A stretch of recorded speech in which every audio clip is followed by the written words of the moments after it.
Rising like a weathered crown above the wilderness of Eriador, Weathertop stands as one of Middle-earth's most haunting landmarks. Known to the elves as Amon, the Hill of Wind, this ancient watchtower has witnessed thousands of years of triumph and tragedy, glory and decay, but beneath its ruined stones lies a darker history than most realize, stained with blood, betrayal, and supernatural terror. Today, we're climbing the broken steps of Weathertop to uncover its complete story, from its origins as a beacon of hope to its transformation into a place where shadows gather and evil things walk. This is the dark history of one of Middle-earth's most significant and most cursed locations. Our story begins in the early Third Age, soon after the founding of Arnor in 3320 of the Second Age, when the Númenóreans established their great realm in the north of Middle-earth. Elendil the Tall, founder of the Kingdoms in Exile, chose the site of Weathertop for a specific and crucial purpose. It was to be the greatest of the watchtowers, the central point of communication for his new realm. But why this particular hill? Weathertop, or Amon as it was originally known, sits at the perfect strategic location. Rising over 1,400 feet above the surrounding countryside, it commands views in every direction across the wild lands of Eriador.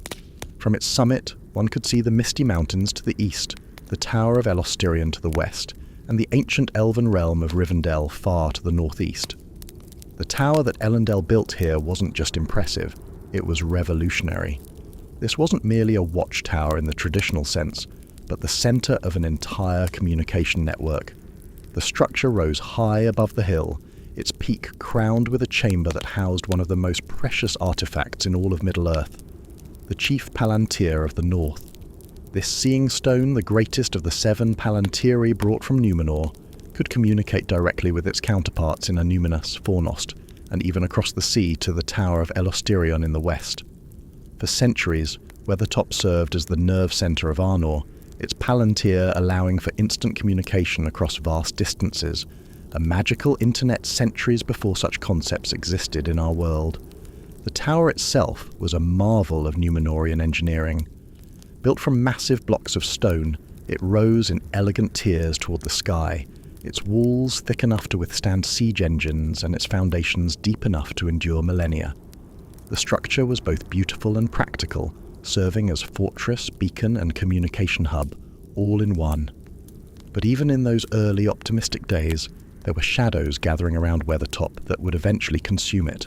For over 1,000 years, Weathertop stood as one of the proudest achievements of the Númenóreans in Middle-earth. The tower bustled with activity. Guards patrolled its ramparts, scholars studied in its libraries, and most importantly, the Palantir wardens maintained constant communication with the far corners of the realm. The daily routine at Weathertop during these glory days would have been fascinating to witness. Each morning, the Palantir wardens would begin their communications with the other towers, checking on conditions in distant provinces, receiving reports from border guards, and coordinating the movement of armies and supplies across Arnor. The Seeing Stone's chamber would have been a place of constant activity, with messages flowing like light through the network of Palantiri. The tower also served as a beacon in the most literal sense. Great fires were lit on its summit to signal across the wilderness, warning of approaching enemies, celebrating victories, or simply letting distant settlements know that the kingdom still stood strong. These beacon fires could be seen for hundreds of miles in the clear air of Middle-earth, making Weathertop a symbol of hope and protection for all who looked upon it. But perhaps most importantly, Weathertop served as a symbol of the unbroken line of Isildur. The kings of Arnor would sometimes come here for great ceremonies, using the tower as a place to demonstrate their authority over the vast wilderness of Eriador. The sight of the royal banners flying from Weathertop's peak was a reminder to all, friend and foe alike, that this land had a king, and that king was watching. The surrounding area during this period was far from the empty wilderness we see in later ages. Roads led to and from Weathertop in all directions, connecting it to the great cities of Annúminas and Fornost.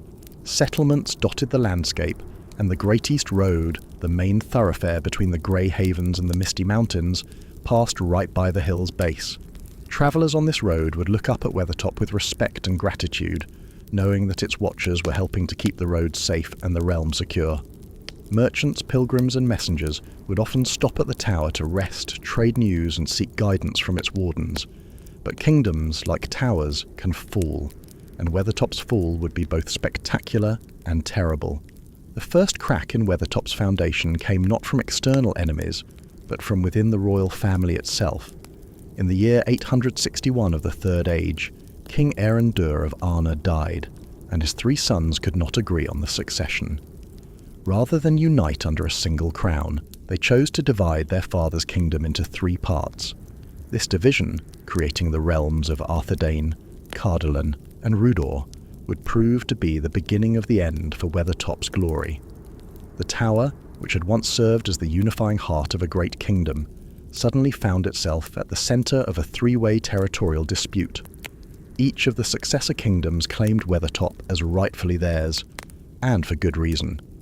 Whoever controlled the tower controlled the most powerful palantir in the north, along with the strategic advantages that came with holding the highest watchtower in Eriador. What had once been a symbol of unity now became a source of bitter division. Initially, the 3 kingdoms attempted to share control of Weathertop, with representatives from each realm taking turns manning the tower. But this arrangement was doomed from the start. Suspicion and rivalry grew with each passing year, and soon the sight of foreign soldiers on their tower began to grate on the pride of each kingdom. The sharing arrangement broke down completely within a few decades. Rudor, the weakest of the 3 kingdoms, and the one with the least legitimate claim to Weathertop, was the first to be excluded. Then Cardolan and Arthedain began to eye each other with increasing hostility over control of the tower. The situation came to a head in the late 14th century of the Third Age, when outright warfare broke out between the 3 kingdoms. Weathertop, once a symbol of unity and strength, became a prize to be won through violence and bloodshed. But there was a darker player in this game than any of the quarrelling kingdoms realized. Far to the north, in the cold lands of Angmar, a new power was rising, one that would turn Weathertop from a beacon of hope into a monument to terror. In the year 1300 of the Third Age, as the divided kingdoms of Arna continued their petty squabbles, a far more serious threat was taking shape. The Witch King of Angmar, greatest of the Nazgul and Sauron's chief servant, had established a realm in the northern wastes and was slowly building his strength for an assault on all of Eriador. The Witch King was no ordinary enemy. As one of the 9, he possessed powers that went far beyond mere military might. He could corrupt minds, inspire terror through his very presence, and command not just armies of orcs and wolves, but also darker things, wights, spirits, and creatures that belonged more to nightmare than to the waking world. His strategy for conquering Eriador was masterful in its patience and cunning.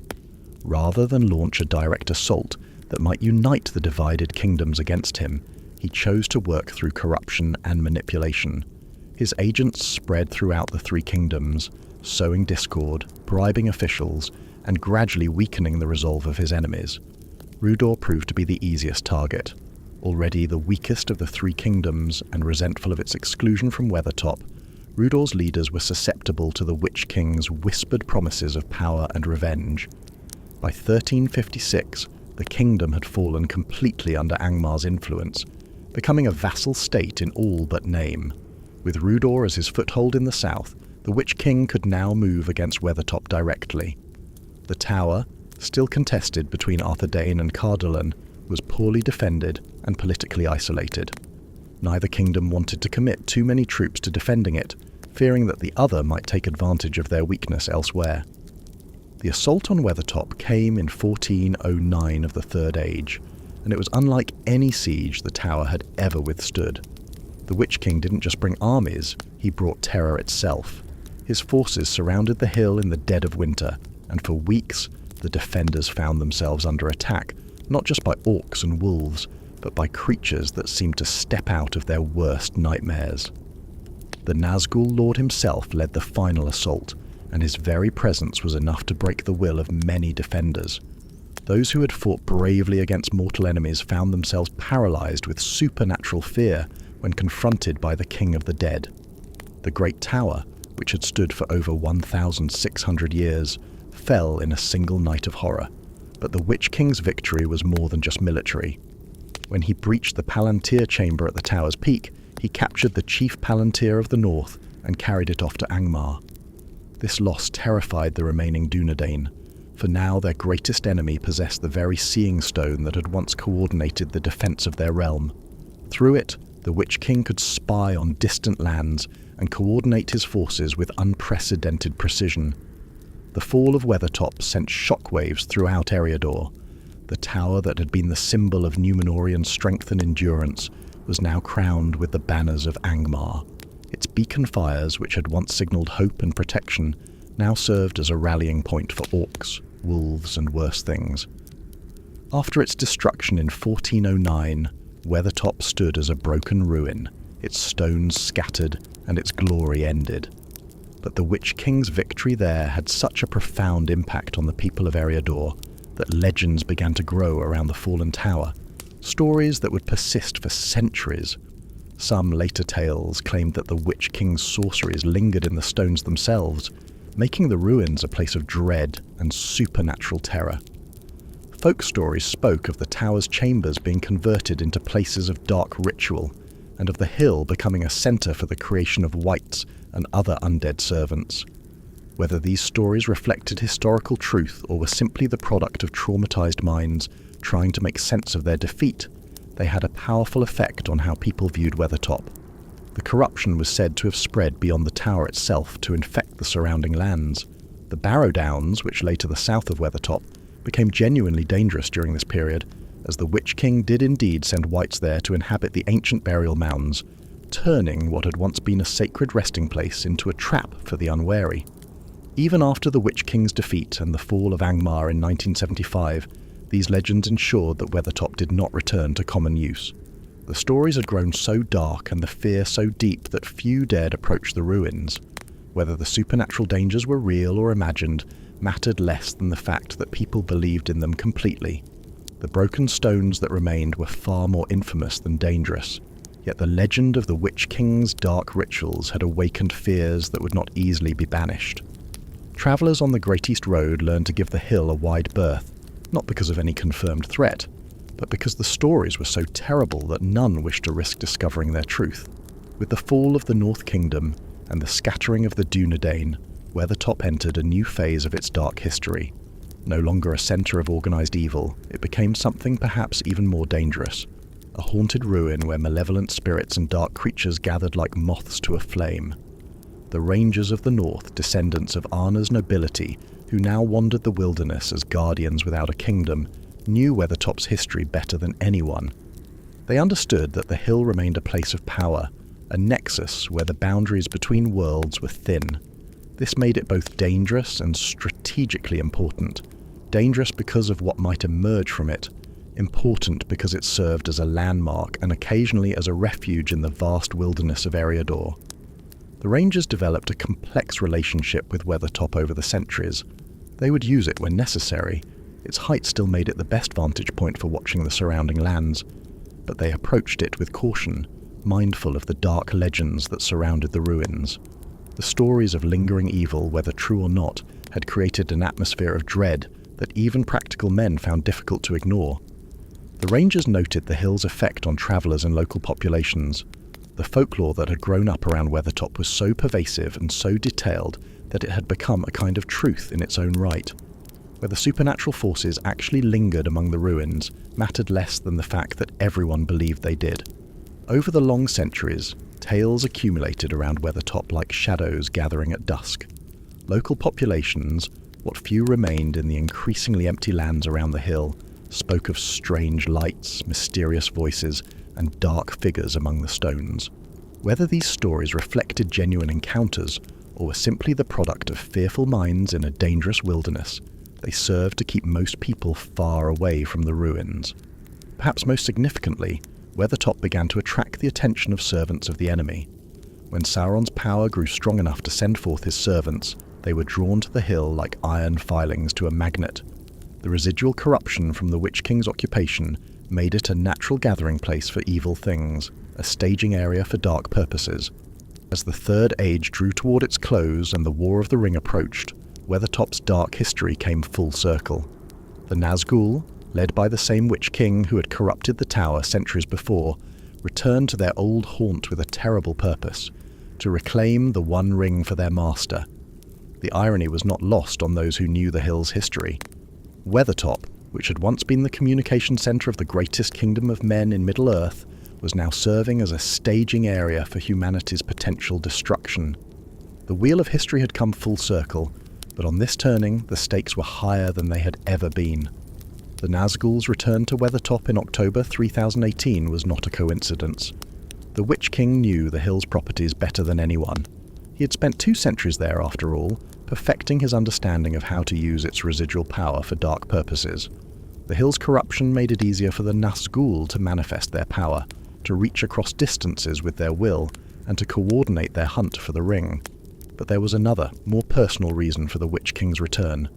Weathertop represented his greatest triumph in the Third Age, the moment when he had broken the power of Arna and begun the long campaign that would eventually destroy the North Kingdom entirely.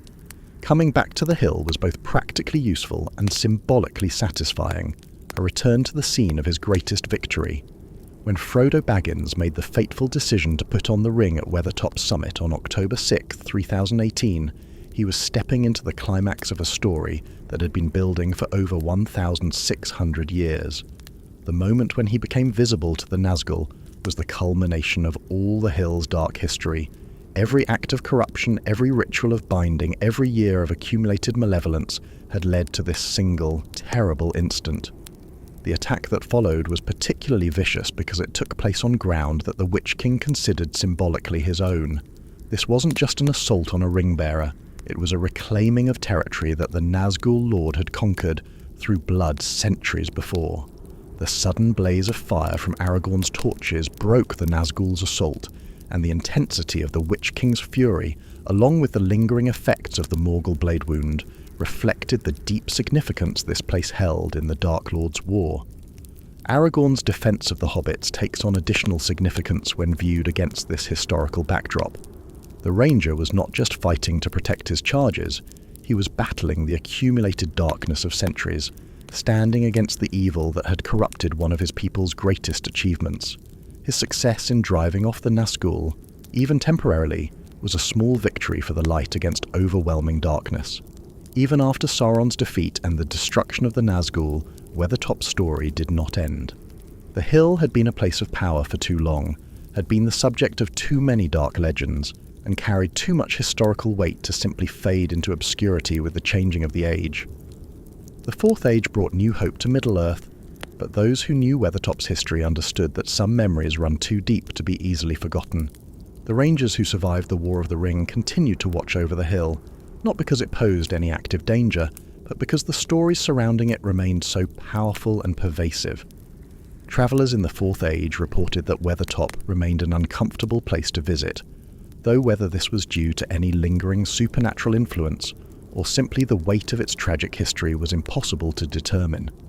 The legends had become so much a part of the hill's identity that they seemed to affect the very atmosphere of the place. Folk tales persisted of what some called echo phenomena, moments when sensitive observers claimed to glimpse scenes from Weathertop's past. Whether these represented genuine supernatural manifestations or were simply the product of minds influenced by centuries of dark stories, they served to keep the hill's memory alive in the popular imagination. These weren't necessarily dangerous manifestations, but they served as reminders of what the hill had endured. Weathertop had been wounded too deeply by its history, and by the stories told about that history, to ever be just another landmark in the wilderness of Eriador. Standing among the scattered ruins of Weathertop today, one cannot help but reflect on the lessons written in its broken stones. This hill has seen the full cycle of rise and fall, glory and corruption, hope and despair that characterizes so much of Middle-earth's history. Weathertop's story is ultimately a cautionary tale about the fragility of civilization and the persistent nature of evil. The tower that took centuries to build and served as a symbol of strength for over a millennium was brought low in a single night of terror. Yet the corruption that destroyed it lingered for centuries afterward, outlasting kingdoms and ages. The hill also demonstrates how places of power can become focal points for both good and evil. Weathertop's strategic location and mystical properties made it valuable to the forces of light when they controlled it, but those same qualities made it equally valuable to the forces of darkness. Power, the hill seems to whisper, is neutral. It is the use to which it is put that determines whether it serves light or shadow. Perhaps most importantly, Weathertop's history shows us that no victory is permanent and no defeat is final. The Númenóreans built something magnificent and lasting, only to see it fall to division and corruption. The Witch King achieved a great triumph there, only to see his power broken in turn. Even Sauron's servants, who seemed to have claimed the hill as their own, were eventually driven from it. The rangers who watched over Weathertop in its lonely centuries understood this lesson better than most. They knew that vigilance was the price of freedom, that the forces of darkness would always seek to reclaim what they had once held. Their patient guardianship of the hill, their willingness to face its dangers when duty called, represented the best response to the cycle of corruption and redemption that Weathertop embodied.